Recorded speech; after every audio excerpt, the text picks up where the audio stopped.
Welcome to MeMe's Kitchen on this beautiful fall day.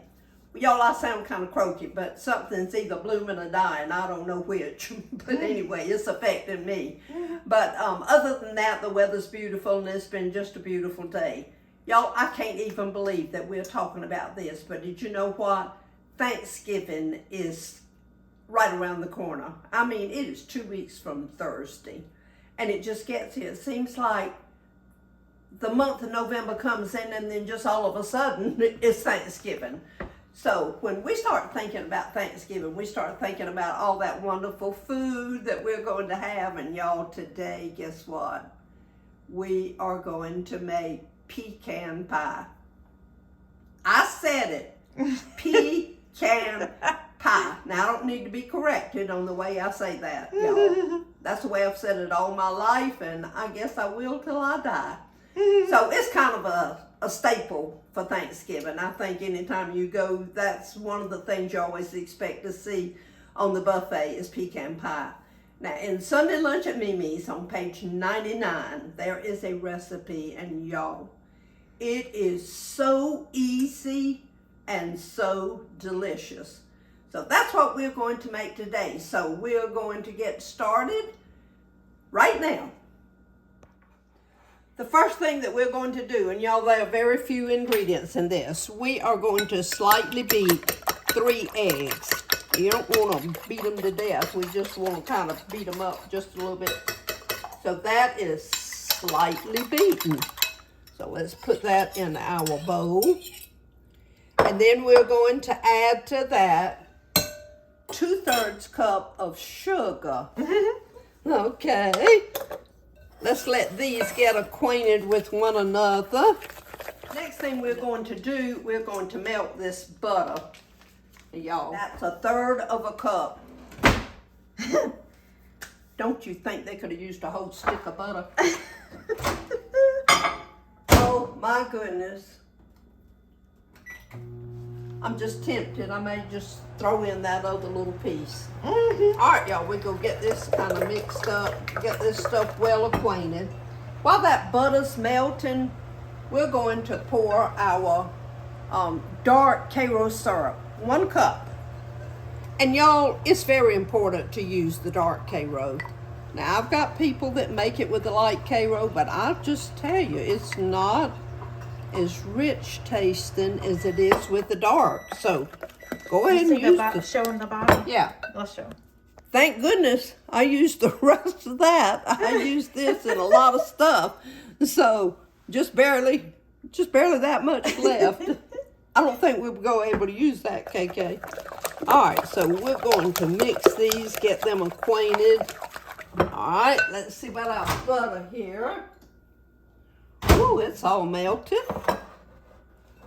Okay. Pour that in there. Oh my goodness, y'all, I'm gonna tell you. Now, all of y'all know that know me. I don't make a lot of stuff with pecans in it because I have a couple of family members that are highly allergic to this. And it just nearly ruins their meal when they see pecans of any sort on the buffet.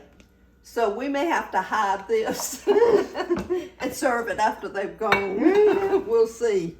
All right, that was 1.5 cups of pecan halves. All right, we'll stir all that together. Now, calls for a dash of salt. Y'all, that's a dash. Okay. Y'all, we forgot to tell you. Guess what we set the oven on? 350 degrees.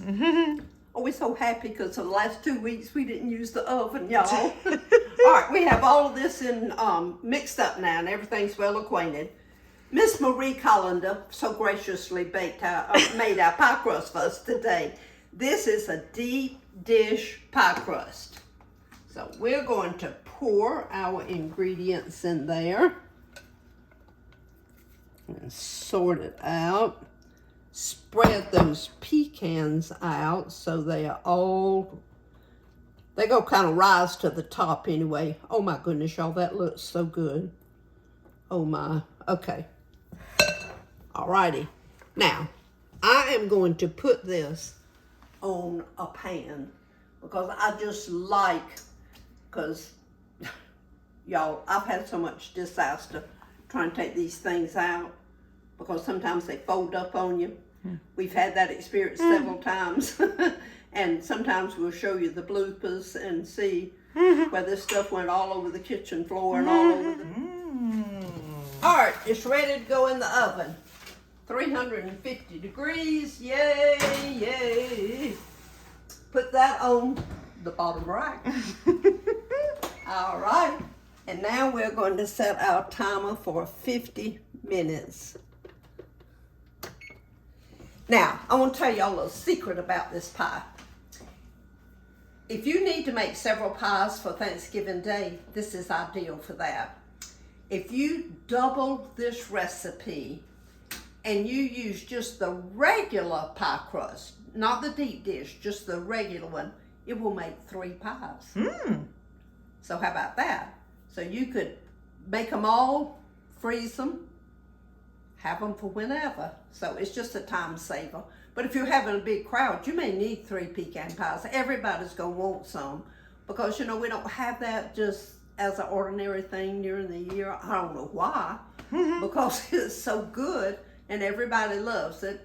And by the way, even though the South thinks they've cornered the market on pecan pie, I have been told that we did not, and that there are other areas that love pecan pie just as much as we do. So hey y'all, let's all just share the love and just enjoy our pecan pie.